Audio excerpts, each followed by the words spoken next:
क्या आपने कभी सोचा है कि रावण का बेटा मेघनाद अकेले ही इंद्र को हराकर इंद्रजीत कैसे बना? क्या सिर्फ वीरता ही वजह थी या उसके पीछे थी भगवान शिव की शक्ति? आज हम जानेंगे उस रहस्यमयी अस्त्र की कहानी जिसने एक साधारण राजकुमार को अपराजेय योद्धा बना दिया। रामायण की कहानी सिर्फ धर्म और अधर्म की नहीं, बल्कि दिव्य शक्तियों और रहस्यों की भी है।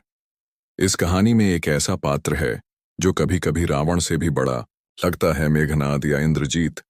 लेकिन क्या आपको पता है कि उसकी शक्ति का रहस्य एक दिव्य अस्त्र में छिपा था? एक ऐसा अस्त्र जो स्वयं भगवान महादेव ने उसे दिया था। मेघनाद का जन्म रावण और मंदोदरी के पुत्र के रूप में हुआ था। बचपन से ही वह अपार बल, विद्या और युद्ध कौशल में पारंगत था। पर उसकी सबसे बड़ी शक्ति थी उसकी तपस्या। कहते हैं कि मेघनाद ने स्वयं भगवान शिव की तपस्या की थी। हजारों वर्षों की तपस्या के बाद शिव ने उसे वरदान स्वरूप दिया, शक्ति अस्त्र। यह कोई सामान्य अस्त्र नहीं था। यह अस्त्र ब्रह्मांड के सबसे घातक अस्त्रों में से एक माना जाता है। शक्ति अस्त्र एक अदृश्य ऊर्जा था जिसे केवल अत्यंत तपस्वी और योग्य योद्धा ही चला सकता था। इसकी गति वज्र से तेज और ऊर्जा अग्नि से भी भयंकर थी। इसे चलाने के बाद शत्रु की मृत्यु निश्चित मानी जाती थी। इस अस्त्र से मेघनाद ने देवलोक पर चढ़ाई की और इंद्र को पराजित किया।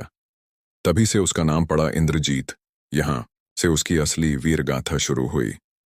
लंका युद्ध में मेघनाद की भूमिका निर्णायक थी।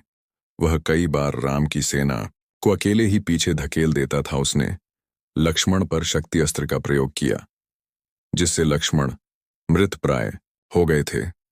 अगर हनुमान समय पर संजीवनी न लाते तो शायद युद्ध की दिशा बदल जाती। यह दिखाता है कि शक्ति अस्त्र की शक्ति कितनी प्रबल थी।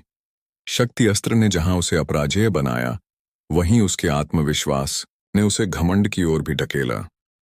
अर्षि, अगस्त्य और विभीषण की सलाह पर लक्ष्मण ने ब्रह्मास्त्र का प्रयोग किया। वह शक्ति अस्त्र से भी प्रबल निकला और अंततः मेघनाद मारा गया। यही उस अस्त्र का विरोधाभास था। जिससे उसे विजय मिली, वही अंत का कारण भी बना।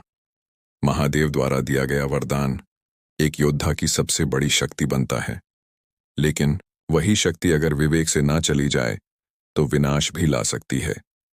मेघनाद वीर था, पर उसकी आस्था उसे पूर्ण रूप से ईश्वर के शरण में नहीं ले जा सकी। यही कारण था कि वह अमर होते हुए भी हार गया। शक्ति अस्त्र सिर्फ एक हथियार नहीं, एक सीख है कि किसी भी वरदान के साथ जिम्मेदारी भी आती है, और वही असली वीर होता है जो शक्ति को संयम से चलाए। अगर आपको यह दिव्य कथा पसंद आई हो तो वीडियो को लाइक करें। अपना विचार कमेंट में जरूर बताएं।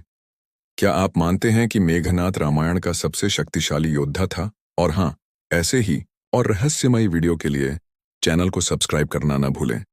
जय श्री राम।